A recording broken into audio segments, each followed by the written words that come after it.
ओम गण गणपते नमः। आज अपने सुनेंगे वाल्मीकि रामायण अयोध्या कांड का आगे का सरक। भगवान श्री राम का आशीर्वाद पाने के लिए इस सरक को पूरे प्रेम भाव से एकाग्रचित्त होकर सुने। बोलो गणेश भगवान की जय हो। बोलो सियावर रामचंद्र भगवान की जय हो। हनुमान जी बाबा की जय हो। श्री राम दरबार की जय हो। श्री राम ने सीता से कहा कि हे सीता, राजा दशरथ ने सदा के लिए युवराज का पद भरत को दे दिया है। इसीलिए तुम प्रयत्न पूर्वक हमेशा भरत को प्रसन्न रखना, क्योंकि अब वे ही यहाँ के राजा होंगे और मुझे भी पिताजी की आज्ञा के अनुसार वन को जाना है और मैं आज ही वन को प्रस्थान करूँगा। हे सीता, तुम अपना धैर्य धारण करके रहना। मैं 14 साल पूरे होते ही लौट आऊँगा। तुम मेरा इंतजार करना। हे कल्याणी, हे निष्पाप सीता, मेरे मुनिजन सेवित वन को चले जाने पर तुम अपने आप को व्रत और उपवास में संलग्न रखना। प्रतिदिन सुबह जल्दी उठकर स्नान करने के बाद देवताओं की विधि पूर्वक पूजा करना। उसके बाद मेरे पिताजी महाराज दशरथ की वंदना करना।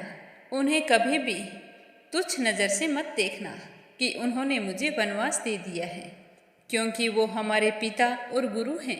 इन सब के साथ साथ मेरी माँ कौशल्या की भी सेवा करते रहना। एक तो वो बूढ़ी हैं और दूसरा आज मेरे वनवास जाने की खबर को सुनकर और भी दुखी हो गई हैं। इस दुख और संताप ने उन्हें दुर्बल कर दिया है। अतः हे सीता, तुम मेरी माता की हर तरह से सेवा करना। मेरी कमी कभी भी उन्हें महसूस मत होने देना। मैं जानता हूँ कि मेरे जाने के बाद वो जिंदा ही बड़ी मुश्किल से रह पाएगी। तुम उसका ख्याल रखना। मैं चाहता हूँ कि जब मैं 14 वर्षों बाद लौटूं तो मेरी माँ कौशल्या भी आपके साथ मेरा इंतजार करती हो। मन में किसी से भी द्वेष या घृणा मत रखना। माता कौशल्या के अलावा जो मेरी माताएं हैं, उनके चरणों में भी तुम प्रतिदिन प्रणाम करना। वो चाहे कुछ भी कहें, क्योंकि स्नेह, उत्कृष्ट प्रेम और पालन पोषण की दृष्टि से सभी मेरी माताएं हैं और मेरे लिए सारी एक समान हैं। अगर केकई माता तुमसे कुछ कह भी दे तो तुम कभी भी उसका बुरा मत मानना। भरत और शत्रुघ्न मुझे प्राणों से भी बढ़कर प्रिय हैं। अतः उन दोनों का तुम अपने भाई और पुत्र की तरह ख्याल रखना। हे सीते, मुझे तुम पर बहुत ही भरोसा है। तुम भरत की इच्छा के विरुद्ध ऐसा कोई काम मत करना जो उन्हें अप्रिय लगे, क्योंकि इस समय वे मेरे देश और कुल के राजा हैं। अनुकूल आचरण के द्वारा आराधना और प्रयत्न पूर्वक सेवा करने पर राजा लोग प्रसन्न होते हैं तथा विपरीत बर्ताव करने से वो कुपित हो जाते हैं। जो अहित करने वाले हैं वे अपने औरस पुत्र ही क्यों ना हों, राजा उन्हें त्याग देते हैं, और आत्मीय ना होने पर भी जो सामर्थ्यवान होते हैं उन्हें वे अपना बना लेते हैं। तो हे कल्याणी, तुम इस बात का हमेशा ध्यान रखना। तुम राजा भरत के अनुकूल बर्ताव करती हुई सत्यव्रत में तत्पर रहकर यहाँ पर निवास करना। मैं जल्द ही लौट आऊँगा। हे प्रिय, अब मैं विशाल वन को जा रहा हूँ और तुम्हें यहीं पर निवास करना होगा। ध्यान रखना कि तुम्हारे किसी भी बर्ताव से किसी को कोई कष्ट ना हो। इन सब बातों का ध्यान रखते हुए तुम्हें यहीं पर रहना होगा। तो श्री राम के मुख से ऐसे वचन सुनकर सीता जी तो एकदम शोक से संतप्त हो गई। उसकी समझ में कुछ नहीं आ रहा था कि यह सब कुछ क्या और क्यों हो रहा है, क्योंकि सीता जी हर तरह से अपने स्वामी का प्यार पाने योग्य थी। तो प्रेम से ही कुपित होकर श्री राम से सीता जी कहने लगी कि हे प्रभु, आप मुझे यह क्या कह रहे हैं? आपकी बातें सुनकर तो मुझे हंसी आ रही है। आपने जो कुछ कहा है वह अस्त्र शास्त्रों के ज्ञाता वीर राजकुमारों के कहने योग्य नहीं है। वह अपयश का टीका लगाने वाला होने के कारण सुनने योग्य भी नहीं है। आपने कैसे सोच लिया? कि मैं आपकी आज्ञा का पालन नहीं करूँगी।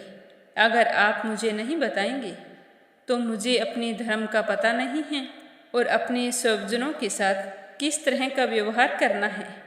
क्या मैं ये जानती नहीं हूँ?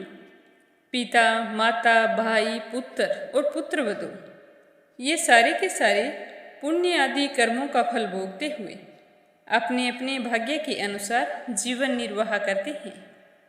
केवल पत्नी ही अपने पति के भाग्य का अनुसरण करती है। अतः मैं भी आपके साथ वन में जाऊंगी। नारियों के लिए इस लोक में और परलोक में एकमात्र पति ही सदा आश्रय देने वाला होता है। पिता, पुत्र, माता, सखियाँ तथा यह अपना शरीर भी उसका सच्चा सहायक नहीं होता, जैसा कि उसका पति होता है। हे प्रभु, यदि आज आप दुर्गम वन की ओर प्रस्थान कर रहे हैं तो मैं भी आपके साथ चलूंगी। रास्ते के कुश और कांटों को कुचलती हुई आपके आगे आगे चलूंगी। यही मेरा धर्म है। हे स्वामी, आप ईर्ष्या और रोष को दूर करके मुझे साथ ले चलिए। मुझ में ऐसा कोई पाप अपराध नहीं है जिसके कारण आप मुझे यहाँ पर त्याग दें। ऊंचे ऊंचे महलों में रहना, विमानों में चढ़कर घूमना अथवा अणिमा आदि सिद्धियों के द्वारा आकाश में विचरना, इन सब की अपेक्षा एक स्त्री के लिए सभी अवस्थाओं में पति के चरणों की छाया में रहना विशेष महत्व रखता है। अतः मैं आपके साथ चलूंगी। मुझे किसके साथ कैसा बर्ताव करना चाहिए, इसके बारे में मेरे माता पिता ने मुझे अनेक प्रकार से शिक्षा दी है। आपको चिंता करने की कोई आवश्यकता नहीं है। इसीलिए आप इस विषय में मुझे कोई भी उपदेश ना दें। और नाना प्रकार के वन्य पशुओं से व्याप्त तथा सिंहों और व्याघ्रों से सेवित उस निर्जन और दुर्गम वन में मैं तुम्हें अकेले नहीं जाने दूंगी। मैं आपके साथ अवश्य चलूंगी। आप मुझे साथ ले चलिए। मैं तो जैसे अपने पिता के घर में रहती थी उसी प्रकार उस वन में भी सुखपूर्वक निवास करूंगी। वहाँ तीनों लोगों के ऐश्वर्य को कुछ भी ना समझती हुई मैं सदा पतिव्रत धर्म का चिंतन करती हुई आपकी सेवा में लगी रहूंगी। हे वीर, नियम पूर्वक रहकर ब्रह्मचर्य व्रत का पालन करूंगी और सदा आपकी सेवा में तत्पर रहकर आप ही के साथ मीठी मीठी सुगंध से भरे हुए वनों में विचरूंगी। दूसरों को मान देने वाले श्री राम, आप तो वन में रहकर दूसरे लोगों की भी रक्षा कर सकते हैं। फिर मेरी रक्षा करना आपके लिए कौन सी बड़ी बात है। आप मेरी भी रक्षा करना और मैं आपके साथ चलूंगी। हे महाभाग, मैं आपके साथ आज अवश्य वन में जाऊंगी, इसमें कोई संशय नहीं है। मैं हर तरह से चलने को तैयार हूँ और मुझे किसी भी तरह से रोका नहीं जा सकता।